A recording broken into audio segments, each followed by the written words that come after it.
Hello, today I'm going to be sharing a paper folding story. Have you ever heard one before or watched someone do a paper folding story? What it means is that I'm going to use this sheet of paper and I'm going to be telling a story at the same time. So sometimes you're going to be looking at me and sometimes you'll watch to see what happens to the sheet of paper. And if you listen carefully, you'll be able to tell the story soon after I finish. Shall we begin then? Okay.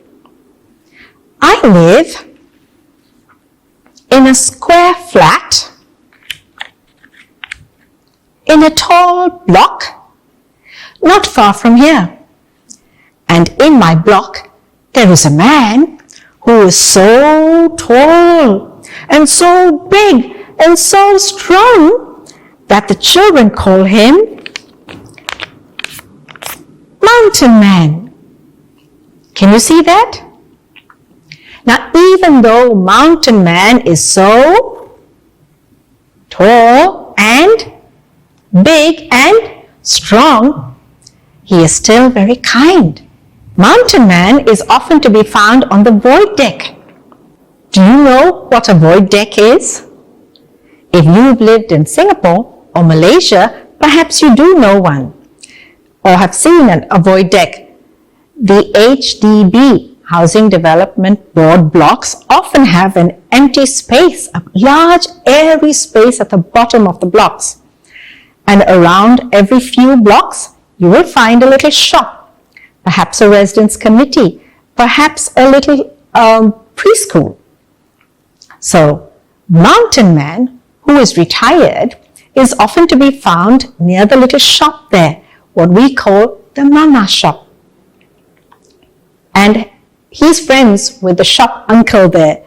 People in Singapore and in Southeast Asia often refer to people in little shops like that as uncle or auntie, even if we're not related. So, Mountain Man is friends with the uncle at the shop. And when it's time for the children to go to school, the school buses do come one by one, lining up waiting to pick up the children. Now, sometimes in Singapore it's very, very hot when the buses come to pick the children up. Or sometimes the traffic is very, very heavy and the children are tired and waiting.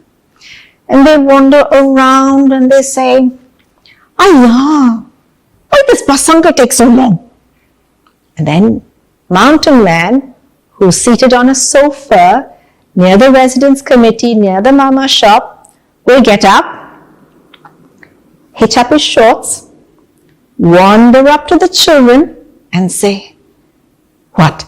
Bored are you? Huh? Bored, is it? Okay, come, who wants to play?"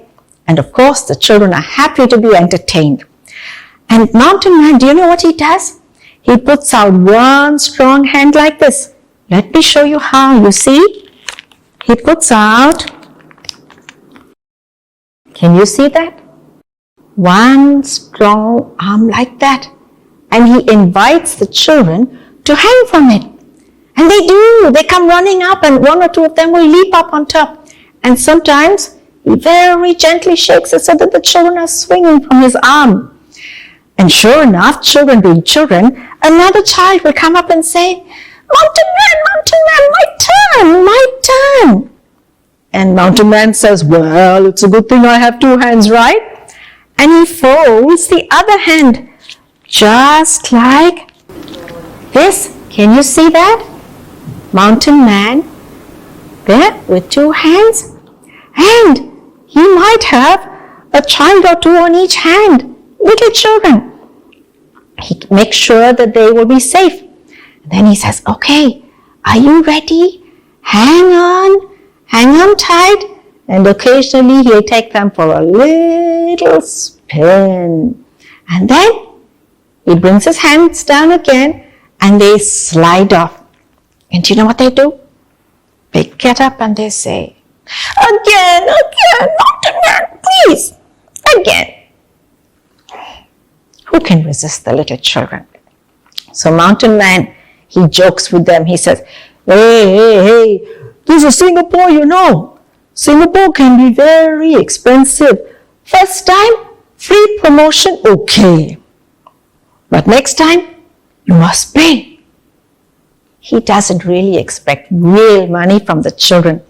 He asks them, do you have an imaginary 50-cent coin? Who has one? Do you have one? An imaginary coin?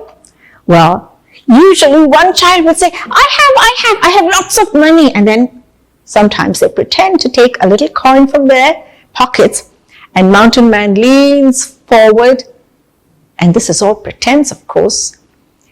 He says, slot it in, and they put it in his ear, and then he says, okay, and he takes them for another round. And soon enough, the school bus is there, and the children are happy.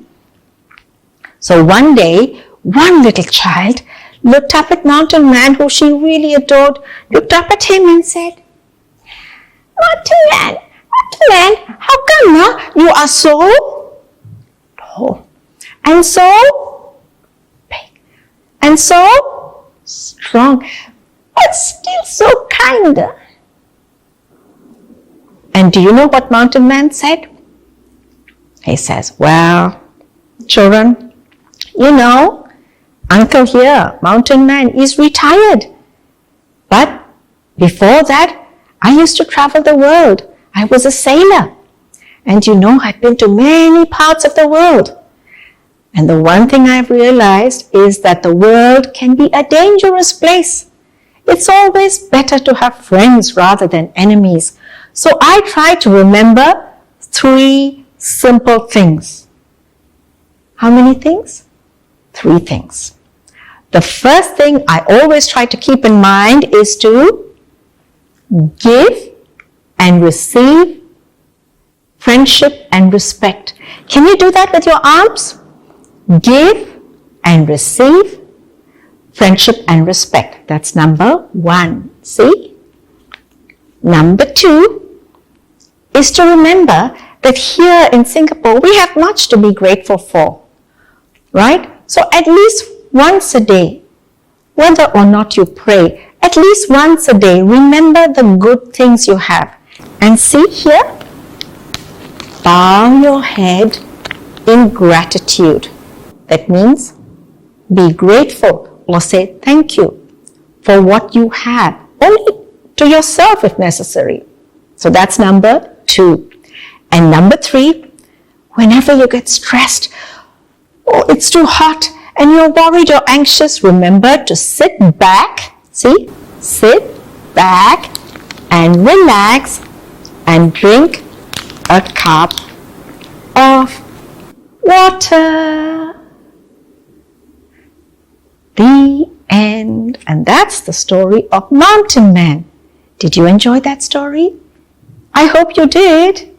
And I hope that by listening to the story again, you will learn how to fold and make this very simple paper cup from a square sheet of paper.